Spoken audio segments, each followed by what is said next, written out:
Five Nights at Freddy's has such a passionate fandom that, let's be honest, it's pretty easy to troll us. Welcome back, my fellow gamers. This is Top 10 Gaming and I'm your host Amanda McKnight, and these are the top 10 best FNAF troll moments. Of course, they're all gonna come from Scott Cawthon because he's the most troll of all the trolls. Number 10, FNAF 6 cancelled. This one may have been less of a troll and more of like an actual post. I'm not even sure. That's how good this troll is. But Scott, it's hard to tell. The actual update to this Steam community post had him claiming that he'd actually never troll us. So once again, I'm pretty skeptical because yeah, saying that, you know, I would never troll you guys, would I? When you already have?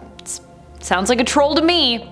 Troll alarm going off. We know that that ain't true. He's definitely trolled us in the past. In a post he made in June of 2017, Scott claimed he wanted to stop working on FNAF 6 and didn't want his next FNAF game to be something big and grandiose, just something light and fun. He even joked about making a pizzeria tycoon game instead, and yet we know what happened. We all know, which makes us think this post was actually intended to troll, as FNAF 6 did of course later came out. It was light and fun and was a pizzeria tycoon game, sure, but it was also only released a short while later and had major lore implications and narrative points divulged within it. So I gotta say, in retrospect, this seems like once again another troll, but cleverly disguised as a real post. Number 9, FNAF World Halloween Edition. This one came later, and yet there were still some folks who kind of fell for it. Mostly though, I think many of us just enjoy these pranks and buy into them because we want to see what Scott has cooked up this time around. He's just so good at trolling. With FNAF World Halloween Edition, it was released on October 28th of 2015, with a hacker by the username of lols_hacks, claiming they had gotten the files for FNAF World and were going to release them for free. When the files were released, as promised, it turned out to be FNAF World Halloween Edition, which was actually just a reskin of Scott Cawthon's old game, Fighter Mage Bard, and where these three classes that were in that game were reskinned as Freddy, Bonnie, and of course Chica. Turned out that lols_hacks was of course none other than Scott himself, once more trolling us. And friends, before we move on to this next spot, if you love what we do here at Top 10 Gaming, you need to go check out our newest channel, Most Amazing Top 10 Anime. Go on over, hit that subscribe, and tell them I sent you. Number 8, Foxy Fighters. Foxy Fighters was a game that was designed as a mini game and added to FNAF World after the 1.2 update. It was a fun little game where you controlled Foxy in a little plane that is armed with, well, like a little weapon. I wouldn't call it a fighter jet, but technically it's designed similar to one, although its look is radically different from most fighter jets in the real world. Foxy is controlled using the WASD keys on the computer, and to fire you just hit shift. It's a simply designed little game, and at one point Scott claimed he actually wanted to potentially work on a game that was all Foxy Fighter, sharing that he had so much fun making it just as a little game for fans to add into the FNAF world. Well, I do believe he did have fun making it. I think when he shared his potential interest in turning it into a full-fledged spin-off game all its own, it was definitely a form of a troll, because I don't see that ever happening. Number 7, FNAF 3. This troll happened while FNAF 3 was still in development. Scott took to Steam Greenlight to share that the third game had actually been cancelled because someone had leaked it all on GameJolt, and in frustration, he would be tossing in the towel on it. Scott claimed this had happened as a result of him being hacked. However, when you went to the page on GameJolt and you downloaded that game, it wasn't actually FNAF 3, but instead it was a game with a FNAF 3 inspired loading menu that was actually a reskin of one of Scott's older games. There is no pause button. Many fans freaked though before discovering this, and of course that Scott himself was actually behind the troll, because of course he was. Number 6, Ultimate Custom Night Demo. One of the latest in the line of game trolls we've gotten from Scott is Ultimate Custom Night Demo. This was released to the general public, but it turned out to just be a prank. While the actual demo did exist, it was only given to professional gaming YouTubers to do playthroughs and review the game prior to its release. The publicly released demo was actually a reskin of Scott Cawthon's very first computer game from 1989, Doofus the Dinosaur. Once again, faces and characters were replaced, or rather reskinned, reskinned to look like familiar FNAF characters and animatronics in each level of the game. Number 5. HTML Feud. There have been a few times that Scott has shared that game making is simply too much stress for him, and although I imagine that actually must be true sometimes, especially with all of us expecting so much from him, I don't think any of us believed that he didn't enjoy working on FNAF, right? At least we hoped it wasn't true. But when he started to hide arguments in the HTML code of his sites where it seemed to make it seem like they were arguing with each other, fans thought for sure that his claims of being overworked and overstressed from constantly aiming to outdo himself were all part of some greater ploy. We didn't buy it. And that, of course, the HTML feud was none other than him creating some fun and fake drama in relation to the story of the next game,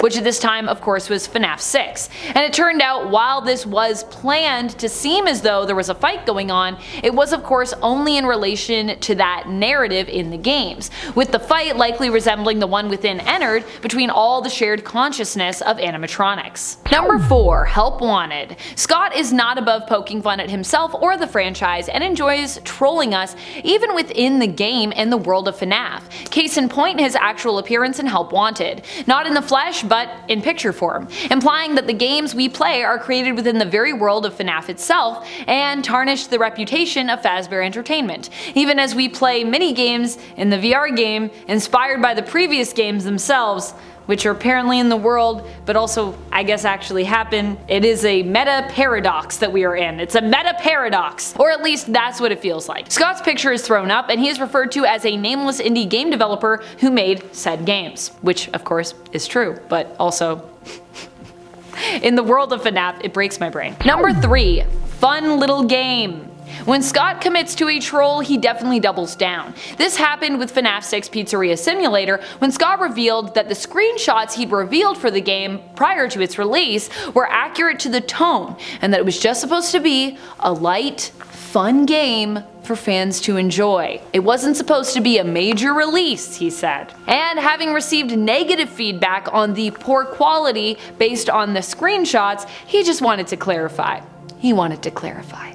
But he wasn't really clarifying, really, was he? He was trolling us again. He wanted to troll us. He saw people coming for him and he's like, I see an opportunity to troll people by doubling down. As we learn when FNAF 6 was released, and it wasn't just a fun, light little game for the community, it was undoubtedly a major release. It was fun and light, but also very dark. Number 2. Sister Location MA. Sister Location mature. As time went on, so too did the trolls, and I think they also got better too as time went on. Just my personal opinion. One of my favorite troll moments actually comes in association with one of my all-time favorite FNAF games, Sister Location. Now with Sister Location, just as the game was nearing its release date, Scott put out a statement claiming that the game, it actually might be too dark for release at this point, and he said he was thinking about spending another 6 months of development on it to make it more family friendly. The mature or MA version was shared, but it turned out it was once again just Scott trolling us. The real Sister Location was a bit darker, but still safe enough for all audiences and was released the next day as planned.